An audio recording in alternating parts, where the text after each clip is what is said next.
বাংলাদেশের বর্তমান রাজনৈতিক অস্থিরতা ও প্রশাসনিক দুর্বলতার প্রেক্ষাপটে এক হাসিনা নির্দোষ, কোনো অপরাধ তিনি করেননি, তিনি নিরপরাধ। এতদিন পর্যন্ত শেখ হাসিনার বিরুদ্ধে যে অভিযোগকে খাড়া করার চেষ্টা করা হয়েছে, আকাট্য তথ্য প্রমাণ তেমন নেই। এবার সরকারি আইনজীবী বলে দিল যে বাংলাদেশের প্রাক্তন প্রধানমন্ত্রী শেখ হাসিনা কোনো দোষ করেননি। এটা খুব পরিষ্কার, শেখ হাসিনার রাস্তা একেবারে ঝকঝকে তকতকে। এনসিপি কয়টা সিট পাবে সারা বাংলাদেশ হিসাব করলে এটা কমেন্টে লিখুন, তাহলে আমরা পার্সেপ্টটা বুঝতে পারবো। বাট তথ্যপাত্র সূত্র বলছে এনসিপি একক যোগ্যতায় শুধুমাত্র এনসিপির ভোটারদের দ্বারা কোনো আসনে তারা আসলে পাস করতে পারবে না যদি না তারা জোট বাঁধে। যেমন যে জিনিসটা সবচেয়ে বেশি বড় এলিগেশন সেটা হলো আমি নির্দেশদাতা।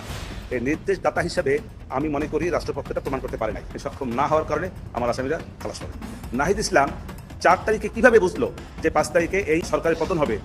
সেই কারণে সে 4 তারিখে সে ডক্টর ইউনূস স্যারের সঙ্গে কথা বলেছে। এই জামাত পক্ষের আইনজীবী আন্তর্জাতিক অপরাধ ট্রাইব্যুনালের মধ্যেই চিল্লেই গতকালকে বলেছে, এর আগে অনেকবার বলেছে যে শেখ হাসিনা নির্দোষ। শেখ হাসিনার যে হত্যা করার নির্দেশ দিয়েছে তার পক্ষে কোনো প্রমাণ মেলেনি। যে সকল যুক্তি উপস্থাপন করা হচ্ছে আন্তর্জাতিক ট্রাইব্যুনালের মধ্যে সকল কিছুই ভিত্তিহীন। ইউনূস নাকি তলে তলে দিল্লির সঙ্গে যোগাযোগ করছেন, দাবি করছেন ইউনূসের দলের বেশ কয়েকজন। তাহলে কি বিপদের বাংলাদেশ থেকে সেফ এক্সিট খুঁজতে দিল্লির দ্বারস্থ হচ্ছেন ইউনূস? সুপ্রিয় দর্শক, আসসালামু আলাইকুম ওয়া রাহমাতুল্লাহ। আশা করি সবাই ভালো এবং সুস্থ আছেন। স্বাগত জানাচ্ছি আমাদের আরো একটি নতুন ভিডিওতে। সুপ্রিয় দর্শক, দেশ কোন দিকে যাচ্ছে আসলে? সুপ্রিয় দর্শক, আওয়ামী লীগ ফিরে আসা নিয়ে একই কথা বলছেন বিভিন্ন বড় বড় বিশেষজ্ঞরা। সুপ্রিয় দর্শক মণ্ডলী, এনসিপি আর জামাত এবং বিএনপির মধ্যে যে সংঘর্ষ, একে অপরকে কটাক্ষ করে কথা বলা নিয়ে আজকের এই ভিডিও। সুপ্রিয় দর্শক, সম্পূর্ণ ভিডিওটি দেখলে আপনারা বিস্তারিত আলোচনাটা দেখলে বুঝতে পারবেন আসলে দেশ কোন দিকে যাচ্ছে এবং দেশ আবার কার হাতে ক্ষমতায় আসতে যাচ্ছে। সুপ্রিয় দর্শক, তাহলে চলুন আমরা কথা না বাড়িয়ে সেই সম্পূর্ণ বিস্তারিত আলোচনাটা দেখে আসি। তার আগে আপনাদের প্রতি আমাদের একটা ছোট্ট রিকোয়েস্ট, যারা আমাদের চ্যানেলে এখন নতুন, চ্যানেলটি সাবস্ক্রাইব করে লাইক করে শেয়ার করে আমাদের সাথেই থাকুন। তাহলে চলুন আমরা বিস্তারিত আলোচনাটি দেখে আসি। বাংলাদেশের বর্তমান রাজনৈতিক অস্থিরতা ও প্রশাসনিক দুর্বলতার প্রেক্ষাপটে একাধিক বিশ্লেষক অভিযোগ করছেন যে সরকার তার ক্ষমতা সংহত করতে গিয়ে প্রথমে পুলিশ বাহিনীকে দুর্বল করেছে এবং এখন সেনাবাহিনীর ভিত নড়বড়ে করে তুলছে। এই প্রেক্ষাপটে সেনাবাহিনীর বর্তমান প্রধান জেনারেল ওয়াকার উজ্জামানের ভূমিকা নিয়ে প্রশ্ন উঠছে। গত কয়েক মাসে সেনাবাহিনীর অভ্যন্তরে শৃঙ্খলা, স্বচ্ছতা ও নেতৃত্বের সংকট নিয়ে একাধিক প্রতিবেদন প্রকাশ পেয়েছে।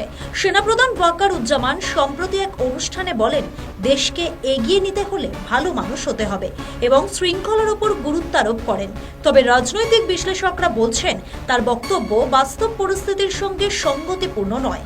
বিশ্লেষক শায়ের তার এক লেখায় উল্লেখ করেন, বর্তমান প্রশাসন অজান্তেই বাংলাদেশকে বিদেশি শক্তিগুলোর জন্য একটি যুদ্ধক্ষেত্রের দিকে ঠেলে দিচ্ছে এবং সেনাপ্রধানের বক্তব্যকে প্রক্সি যুদ্ধের ইঙ্গিত হিসেবে দেখছেন। সেনাবাহিনীর অভ্যন্তরে মতবিরোধ, পদোন্নতি নিয়ে অসন্তোষ এবং রাজনৈতিক হস্তক্ষেপের অভিযোগও সামনে এসেছে। সেনা বারবার দেশের অভ্যন্তরীণ বিষয় নাক গলিয়েছে এবং দেশের রাজনৈতিক পরিবেশকে নষ্ট করেছে। পুলিশ বাহিনীর ক্ষেত্রে অতীতে রাজনৈতিক ব্যবহারের অভিযোগ থাকলেও সাম্প্রতিক সময়ে তাদের কার্যকারিতা ও জনসেবার ভূমিকা প্রশ্নবিদ্ধ হয়েছে।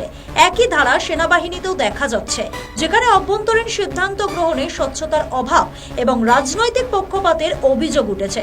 হয়তো সেনারা দেশের অভ্যন্তরের সুরক্ষায় নামের রাজনৈতিক কার্যকলাপে জড়িয়ে পড়ছে নিজেদের অজান্তে অথবা পদ প্রতিষ্ঠার লোভে, যার ফল সেনাদের ট্রাইব্যুনালে এনে বিচার।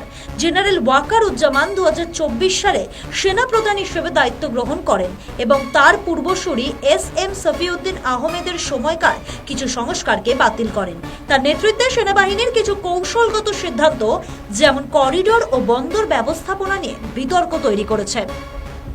রাজনৈতিক বিশ্লেষকরা মনে করছেন, সরকার যদি নিরাপত্তা বাহিনীগুলির কাঠামোগত স্বাধীনতা ও পেশাদারিত্ব রক্ষা না করে তাহলে দেশের সার্বিক নিরাপত্তা ও গণতন্ত্র হুমকির মুখে পড়বে। বাংলাদেশের ক্ষমতাসীন সরকারের বিরুদ্ধে রাষ্ট্রীয় নিরাপত্তা কাঠামোকে পরিকল্পিতভাবে দুর্বল করার অভিযোগ ক্রমশ জোরালো হচ্ছে। প্রথমে পুলিশ বাহিনীকে রাজনৈতিক নিয়ন্ত্রণে এনে কার্যত অকার্যকর করে তোলার পর এবার সেনাবাহিনীর অভ্যন্তরেও একই কৌশল প্রয়োগের অভিযোগ উঠেছে। এই প্রেক্ষাপটে সেনাপ্রধান জেনারেল ওয়াকারুজ্জামানের ভূমিকা নিয়ে তীব্র বিতর্ক শুরু হয়েছে। সরকারের নিয়ন্ত্রণ নীতি এখন আর গোপন নয়। পুলিশ বাহিনীকে দলীয় স্বার্থে ব্যবহার, পদোন্নতিতে অনিয়ম এবং মাঠ পর্যায়ে পেশাদারিত্বের চরম সংকট এসবই এখন পুরনো অভিযোগ। কিন্তু সেনাবাহিনীর মতো সংবেদনশীল ও কৌশলগত বাহিনীর অভ্যন্তরে একই ধরনের রাজনৈতিক হস্তক্ষেপ শুরু হওয়ায় জাতীয় নিরাপত্তা নিয়ে উদ্বেগ বাড়ছে। একজন অবসরপ্রাপ্ত জেনারেল বলেন, ওয়াকারুজ্জামান সেনাবাহিনীর ঐতিহ্য ও পেশাদারিত্বকে জলাঞ্জলি দিয়ে সরকারের রাজনৈতিক এজেন্ডা বাস্তবায়নে সহযোগিতা করছেন। এটি শুধু সেনাবাহিনীর মনোবল নয়, দেশের সার্বভৌমত্বের জন্যও হুমকি। সাম্প্রতিক সময়ে সেনাবাহিনীর অভ্যন্তরে শৃঙ্খলা ভঙ্গ, আভ্যন্তরীণ অসন্তোষ এবং রাজনৈতিক পক্ষপাতের অভিযোগ সামনে এসেছে। করিডোর ব্যবস্থাপনা, বিদেশি প্রশিক্ষণ চুক্তি এবং অভ্যন্তরীণ পুনর্গঠন এসব সিদ্ধান্তে সেনাপ্রধানের ভূমিকা নিয়ে প্রশ্ন তুলেছেন বিশ্লেষকরা। সরকারের এই নিয়ন্ত্রণের খেলা যদি চলতেই থাকে তাহলে রাষ্ট্রের নিরাপত্তা কাঠামো ভেঙে পড়বে বলে আশঙ্কা করছেন রাজনৈতিক পর্যবেক্ষকরা। সেনাবাহিনীকে দুর্বল করে সরকার হয়তো স্বল্প মেয়াদে সুবিধা পেতে পারে, কিন্তু দীর্ঘমেয়াদে এর মূল্য দিতে হবে গোটা জাতিকে। ব্যুরো রিপোর্ট, নিউজ বর্তমান। ডক্টর ইউনুস অন ফায়ার, মানে এই অন্তর্বর্তী সরকার ফায়ারে আছে। আমার পেটের ভিতরে লিভারে হালকা ফায়ার হয়, সেখানে ওষুধটা খাইলাম। যাই হোক, মাঝে মাঝে ভিডিও বানাইতে বানাইতে একটু খাওয়া দাওয়া ভালোই লাগে, নাকি বলেন? একটু পানিও খেয়ে নি, ডান হাতে খাচ্ছি ভাইয়া।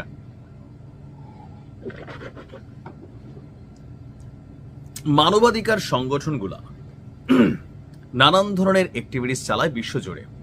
যেমন ধরুন, আওয়ামী লীগ সরকারের আমলে এই ডক্টর ইউনুস সহ বিএনপি নেতাকর্মীদের রাজনৈতিক সমাবেশ করতে দেওয়া, নির্বিচারে গ্রেপ্তার না করা, এবং কি যে গণজমায়েত আছে, মিটিং মিছিল সভা সমাবেশ, এগুলো করার জন্য সরকারকে প্রতিনিয়ত চাপ দিয়েছে।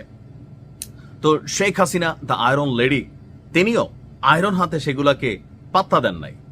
আর হিউম্যান রাইটস সহ বিভিন্ন সংস্থার কারণে তৎকালীন প্রেক্ষাপটে বাংলাদেশ র্যাবকে স্যাংশন দেওয়া হয়েছিল, র্যাবের কয়েকজন ঊর্ধ্বতন কর্মকর্তাকে। খেয়াল আছে নিশ্চয়ই, মার্কিন যুক্তরাষ্ট্র থেকে এই স্যাংশন আসছিল। তো বর্তমান যে সরকার আছেন, শান্তিতে নোবেল প্রাপ্ত ডক্টর মোহাম্মদ ইউনূসের সরকার, ওনাকেও গেল 2 দিন আগে যুক্তরাষ্ট্রভিত্তিক মানবাধিকার সংস্থা হিউম্যান রাইটস ওয়াচ সহ আরো 5টা সংগঠন তারা একটা চিঠি পাঠিয়েছিলেন। প্রিয় ইউনূস হিসাবে তারা আবার ডক্টর মেনশন করে না। আমরা বাংলাদেশিরা